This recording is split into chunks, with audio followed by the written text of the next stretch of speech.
Assalamualaikum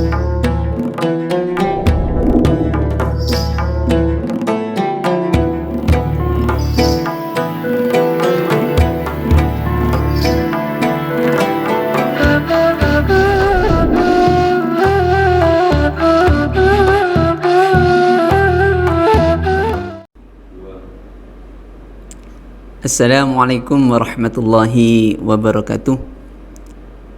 Alhamdulillah alladzi arsala rasulahu bil huda wa dinil haq liyudhhirahu 'ala dini kulli wa kafa billahi shahida. Walhamdulillahi alladzi anzala sakinata fi qulubil mu'minin liyazdadu imanan ma'a imanihim. Asyhadu an la ilaha illallah wahdahu la syarika lah wa asyhadu anna Muhammadan 'abduhu wa rasuluhu la nabiyya ba'dah. Allahumma salli wa sallim wa barik ala nabiyyina wa habibina Muhammadin wa ala alihi wa ashabihi ajma'in, amma ba'du.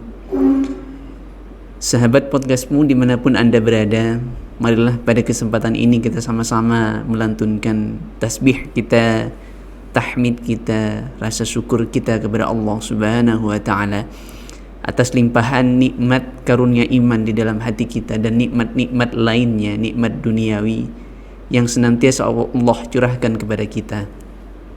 Salawat dan salam mari kita sama-sama haturkan kepada Rasul kita Muhammad sallallahu alaihi wasallam, yang mana atas berkat jasa beliau sudah selayaknya kita senantiasa bersolawat kepada beliau sebagai kecintaan kita kepada beliau yang telah membawa risalah ad-dinul Islam, yang menerangi kita semua, yang menerangi hati kita semua, dan menerangi, membimbing kita dan menuntun kehidupan kita menjadi kehidupan yang baik dan kehidupan yang berakhir ke dalam jalan keselamatan, yaitu ad-dinul Islam.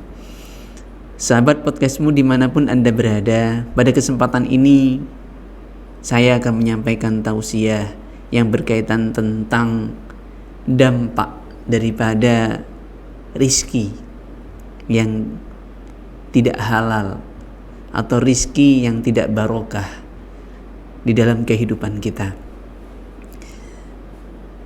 Mengingat surat Al-Baqarah ayat 168 yang berbunyi a'udzubillahi minasyaitonirrajim, bismillahirrahmanirrahim. Qul ya ayyuhalladzina amanu kulu mimma fil ardi halalan thayyiban wa la tattabi'u khutuwatis syaitan innahu lakum aduwwum mubin. Yang artinya ya ayyuhalladzina amanu, wahai orang-orang yang beriman, kulu, makanlah bagi kamu semuanya, mimma fil ardi halalan thayyiba, apa-apa yang ada di bumi, tapi yang halalan thayyiba, yang halal lagi baik. Ada yang halal tapi tidak baik. Contoh,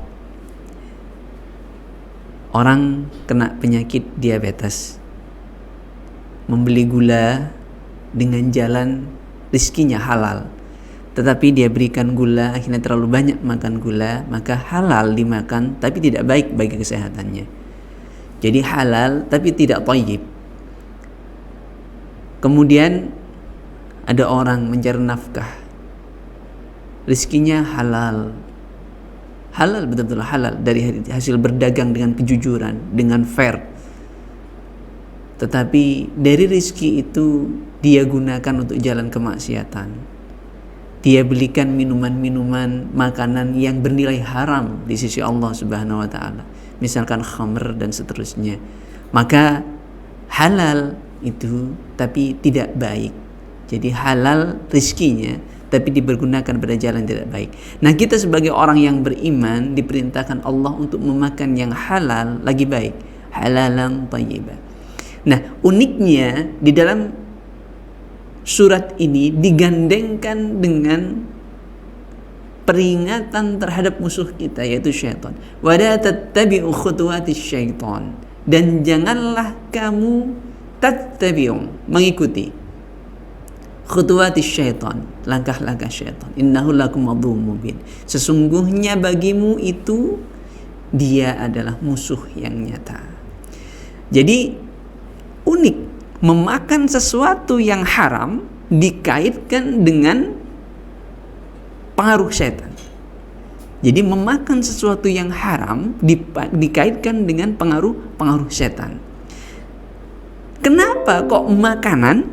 Padahal ayatnya menganjurkan tentang makanan, tetapi kaitannya dengan pengaruh setan.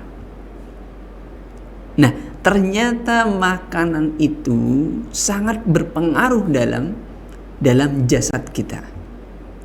Jadi salah satu manfaat makanan yang halal dan dampak makanan yang tidak halal. Jadi makanan yang halal itu, kita ingat makanan dicerna lewat mulut kita, kemudian masuk ke kerongkongan, masuk ke lambung, masuk ke usus halus, ke hati, empedu, dan seterusnya, akhirnya diedarkan melalui darah, ya, diedarkan melalui darah ke seluruh tubuh kita yang membutuhkan. Dan kita ingat hadis Rasul bahwasanya setan itu bersemayam di dalam tubuh kita, mengalir mengikuti aliran darah. Maka ketika makanan kita haram, maka setan akan mudah menunggangi kita. Maka dampak dari makanan tadi mengganggu terhadap iman kita. Yang pertama, makanan tadi mampu mengeraskan hati kita. Ketika hati kita sudah keras, maka kita akan sulit sekali untuk menerima nasihat kebenaran. Kita akan sulit sekali menerima nasihat Al-Quran. Yang kedua, makanan yang haram tadi, ya, menyebabkan ruh kita mengalami kesulitan dalam mengendalikan jasad dan hawa nafsu. Artinya, makanan yang haram tadi mendorong potensi tumbuhnya dengan pesat keinginan duniawi dan hawa nafsu, sehingga mudah sekali untuk dipengaruhi atau ditunggangi oleh setan, mudah sekali terpengaruh oleh bisikan setan. Dan yang ketiga, makanan haram itu menyusahkan gelombang doa kita, menutupi gelombang doa kita, menjadi tabir sampainya doa kita kepada Allah Subhanahu wa ta'ala. Nah, teringat hadis dari Abu Hurairah, ya, dari Abu Hurairah dalam riwayat Muslim sudah masyhur, bahwasanya ada seseorang yang rambutnya kusut, pakaiannya lusuh, berada di tengah padang pasir, kemudian dia teringat untuk berdoa kepada Allah Subhanahu wa ta'ala dengan sangat khusyuk, dengan sangat penuh harap kepada Allah Subhanahu wa ta'ala, dengan khauf dan roja kepada Allah Subhanahu wa ta'ala, berdoa mengangkat tangannya. Kemudian Rasul bersabda, bagaimana mungkin doanya akan diterima? Bagaimana mungkin doanya akan dikabulkan oleh Allah Subhanahu wa ta'ala? Di dalam tubuhnya mengalir makanan yang haram, pakaiannya, tubuhnya dibalut pakaian yang haram.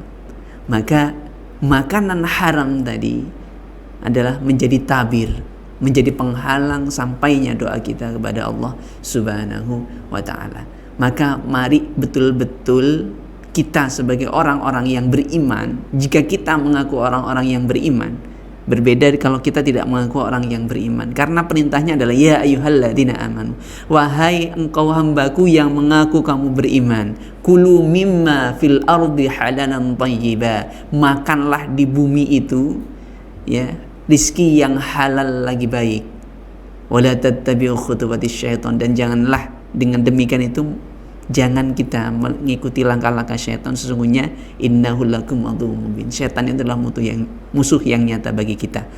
Maka mari betul-betul kita jaga rezeki kita jaga. Kenapa? Yang pertama tadi untuk melunakkan hati kita, melembutkan hati kita. Kemudian yang kedua tadi bahwasanya untuk kita memperkuat ruh kita, untuk mempengaruhi jasad dan hawa nafsu kita, sehingga kita berada di jalan Allah, sehingga kita sabit qalbi, hati kita tetap, hati kita kuat untuk berada di jalan Allah Subhanahu wa ta'ala. Dan yang ketiga tadi, mengurangi pengaruh setan di dalam tubuh kita, Dan yang keempat, agar doa-doa kita ketika kita minta rahmat Allah, ketika kita meminta ampunan Allah, ketika kita meminta petunjuk Allah, ketika kita meminta ridha Allah, maka dengan makanan yang halal tadi akan mempermudah dikabulnya doa-doa kita. Demikian tausiah singkat hari ini, mudah-mudahan bermanfaat. Sahabat podcastmu dimanapun Anda berada, mari kita sama-sama berdoa, mudah-mudahan kita semua kelak dikumpulkan di dalam surga Allah dengan penuh keridhaan Allah Subhanahu wa taala. Amin amin ya rabbal alamin. Dan seluruh dosa kita diampuni oleh Allah Subhanahu wa taala. Aqulu qouli hadza wa astaghfirullahal-adzim. Saya akhiri, wassalamualaikum warahmatullahi wabarakatuh.